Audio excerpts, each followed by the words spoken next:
SO2NGS はずきちゃん、よろしくね。始まるよ。こんにちは。公認クリエイターになれましたはずきです。皆様のおかげでなれました。本当にありがとうございます。画像やコメントは後日配信されると思いますので、今から楽しみです。これからもよろしくお願いします。今回のお話は、前回の魂の再火力検証で刀は手数が多い武器だと気がついたので、今回現環境トップクラスの装備構成の青岩院刀を装備し、打撃威力のみを上げに上げたレクレールアーマーを3つご用意しました。その威力上昇値は 97.3% となっています。青岩院刀にはシクサフェタル4がついています。特殊能力は以上の通りです。特殊能力については後日まとめてお話ししていこうと思います。さて今回はキャラクターよりも高いレベルの絶望エネミーを相手に討伐タイムを測定・比較していきます。タイム測定の方法は動画をコマ送りで編集することで同じタイミングで計測終了、左側の時間をその装備のタイムとしています。なるべく条件を揃えるため、ヒダメージゼロでの検証を行いたかったですが、少し無理があったのでレスタサイン使用ゼロでの検証となっています。その点はご理解していただけると嬉しいです。今回の検証ではこのように悩んでいらっしゃる方の一つの答えが出たと思いますので、ぜひ最後までご覧ください。コメントありがとうございます。この動画が気に入ってくれた方はチャンネル登録、高評価、コメントで応援してくださると嬉しいです。それでは涙の最終火力検証を行っていきましょう。よろしくお願いします。それでは見ていきましょう。涙の最終火力検証が今スタートです。待ち構えているのは絶望の援護ウクです。名前が長いので援護くんと呼ぶことにします。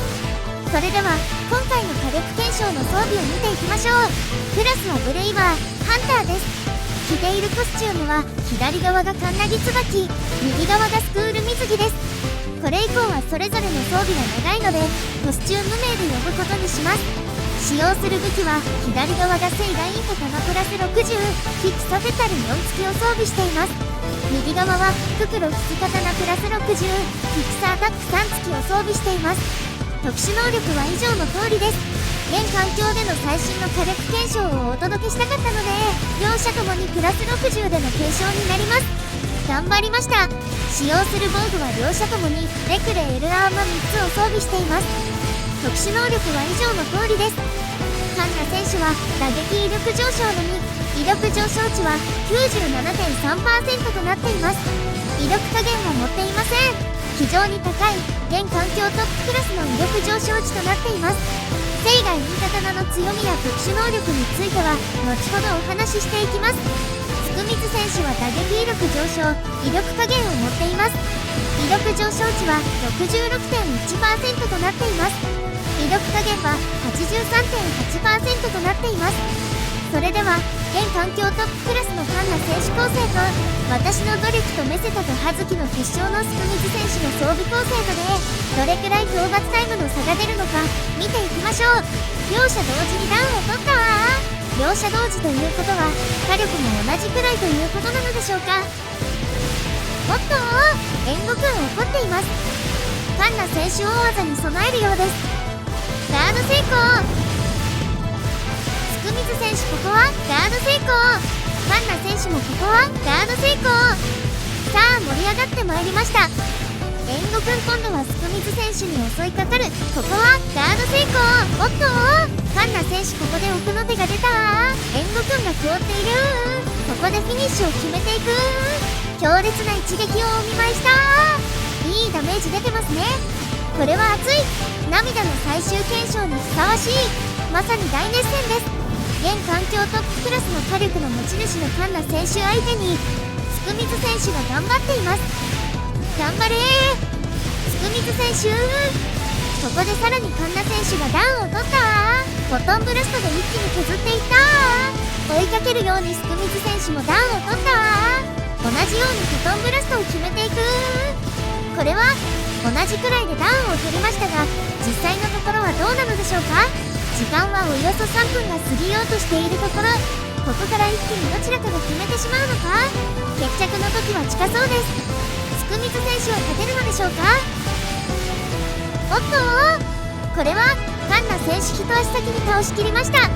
カンナ選手おめでとう。後に残るはつくみず選手です。今倒し終わりました。これはすごい戦いでした。さすが現環境トップクラスの装備構成の持ち主カンナ選手でした。相手を凍らせる奥の手と多くのクリティカルには驚きました。それではタイムの比較まとめ感想とお話ししていきましょう。両選手お疲れ様。はいそれでは結果発表のお時間です。今回の検証では前回の魂の火力検証を行った際刀という武器は手数が多い武器だと気がついたため絶望の援護を浮く相手での検証では現環境トップクラスの装備構成であるセイガイン刀を装備し打撃威力のみを盛り威力加減は盛らずにクリティカルに期待する装備構成とククロフィス刀を装備し威力加減を盛りに盛った作った当時にものすごくメセダがかかった私のメイン装備とで火力検証を行ってきました。その方法はスティアパープルでキャラクターよりもレベルが高い絶望エネミーと戦い討伐にかかる時間を測定その時間を比較するというものでした。今回作成した打撃威力のみの装備構成はこちらのコメントを参考に作成しています。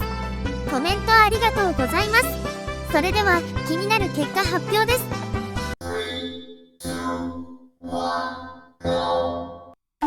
さすがにそうですよね乾杯ですが意義ありです。はいこの動画を見てくださっている方で今私と同じことを考えていらっしゃる方がいると思います。それは以前の検証でお話ししました打撃威力のみの構成ではコンバットフィニッシュで与えるダメージに大きなばらつきがあるということです。ということは今回の火力検証において2回しかコンバットフィニッシュを打てないためこの大事な2回の時にクリティカルを引けなかった場合大きくタイムが変わるのではないかという点です。なので今回のセイガイン刀装備時のタイムは同じ検証を同じ条件で5回行い合計5回の検証の平均タイムで見ていきます。これだけ検証を重ねればクリティカルを引いた時と引かない時のばらつきも解消されるのではないでしょうか。こちらのタイムは非常に興味深い結果が出たのでまとめでお話ししていきます。というわけで仕切り直しましょう。セイガイン刀装備時の打撃威力のみの装備構成は合計5回の検証結果の平均的なタイムで表示します。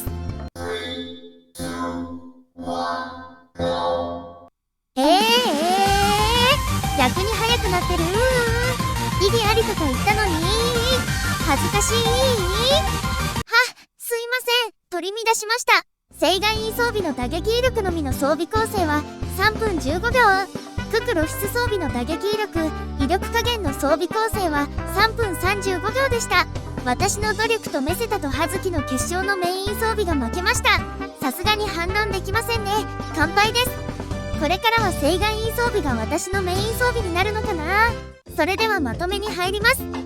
今回の涙の最終火力検証で分かったことはセイガイン刀フィクサフェタル4付きを装備し威力上昇値 97.3% 威力加減 50% の装備構成とククロフィス刀フィクサアタック3付きを装備し威力上昇値 66.1% 威力加減 83.8% の装備構成はキャラクターよりも高レベルの氷属性が弱点の絶望の援護ウクを倒す場合セイガイン刀装備で打撃威力のみを持った方が火力が上がる以上になります。今回の検証ではこのような結果になりました。まとめで氷属性が弱点とあるのは属性武器には弱点不一致で余ダメージプラス 10% の効果があり弱点一致で余ダメージプラス 15% の効果があるためです。氷属性が弱点ではない絶望エネミーを相手にするとまた違った結果があるかもしれないですね。現状は検証しづらい状況なのでいずれはやってみたい検証ですね。また今回の検証を気にしてくださっている方々がコメントをしていただけたので今回の火力検証を行おうと思いました。コメントありがとうございます。では今今回使ってきたセイガインシリーズについてお話ししていきます。セイガインシリーズの強みは主に2つです。1つ目は氷属性であるということです。一部のボスエネミーは凍らせることができるので、テクニックさんがいない時でも非常に使える武器です。今回の火力検証でも絶望の援護ウクを凍らせることができましたね。2つ目は潜在能力によりクリティカル発生の頻度が非常に多いということです。さらにヘキサフェタルをつけることでそのクリティカル確率はさらに上がります。さらにアドオンスキルのブレイバーのメイン効果によりクリティカル確率は上がります。加えてお話しするとファイターでのアドオンスキルのメイン効果でクリティカルダメージも上がります。クリティカルダメージは威力補正が 100% で計算されのダメージが決まります。このコメントもいただきました。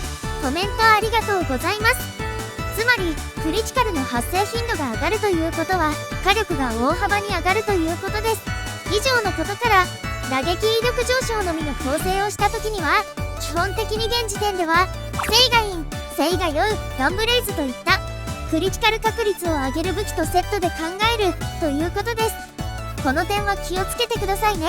またセイガインはもう落ちませんがマイショップにはあると思うので必ず1本は確保しておくことをものすごくおすすめします。私はスキアパープル専用武器として使っていこうかなと思います。配りスパープル用にもセイガヨウの強化もしておかないとですね。今後の新ランクのことまで余裕があれば考えていきたいですね。まだ早いかな。では最後に今回のセイガイン装備での装備構成の継承で5回検証を行ったのでそのタイムを見てみましょう。それがこちらです。1回目が3分19秒、2回目が3分14秒、3回目が3分13秒、4回目が3分13秒、5回目が3分15秒でした。セイガイン刀にキクサペタル4をつけるのであれば大きなブレは発生しないということですね。また絶望エネミー1体倒すくらい時間をかけることでも大きなブレはないのかなって思います。というか最初の結果発表で一番遅いタイム出してるじゃないですか。騙されたー。これで火力検証は終わり。セイガインは強いです。刀との相性もピカイチです。ですがそもそも火力検証をしていこうって思ったきっかけは何だったでしょうか。皆さんも威力加減を盛ると実際にはどうなるのって思ってはいませんか。この動画を見ていただくとその疑問がわかりますのでぜひ最後までご覧ください。そうです。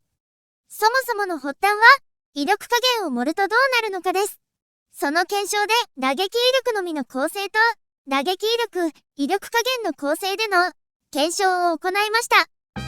勝ちました。私の努力とメセタと葉月の決勝のメイン装備が勝ちました。本当に良かったです。コスパが高いのは仕方ありませんが作った価値はあったということですね。それはもう終わったこと？いいえ、まだです。あの装備はイベントで作れる装備です。私が本気で見てみたいのは現環境トップクラスの威力上昇のみの構成と威力加減を盛りに盛った私の努力とメセタと葉月の決勝の装備構成がどれくらいの差になるのかです。さあ、威力上昇 97.3% のカンナ選手、ククロフィス刀に持ち替えて本当の最後の戦いをしましょうか。はい、ということで次回は涙の最終火力検証エクストラ。これが本当の最後？どっちが強いの？威力上昇 97.3% vs 威力加減 83.8% を配信します。この検証で刀装備にどっちが強いのか一つの答えにたどり着けそうですね。この動画が気になる、やる気、元気、葉月な方はぜひチャンネル登録をして続報をお待ちいただけると嬉しいです。またこれまでの火力検証を見ていただくとより理解していただけますのでもう一度見ていただくと嬉しいです。オープニングでお話ししたこちらのコメントのように悩んでいらっしゃる方の一つの答えになったかなって思います。ぜひ参考にしてみてくださいね。それでは長い動画となりましたがここまで見てくださり本当にありがとうございます。また会えることを楽しみにしています。バイバイ。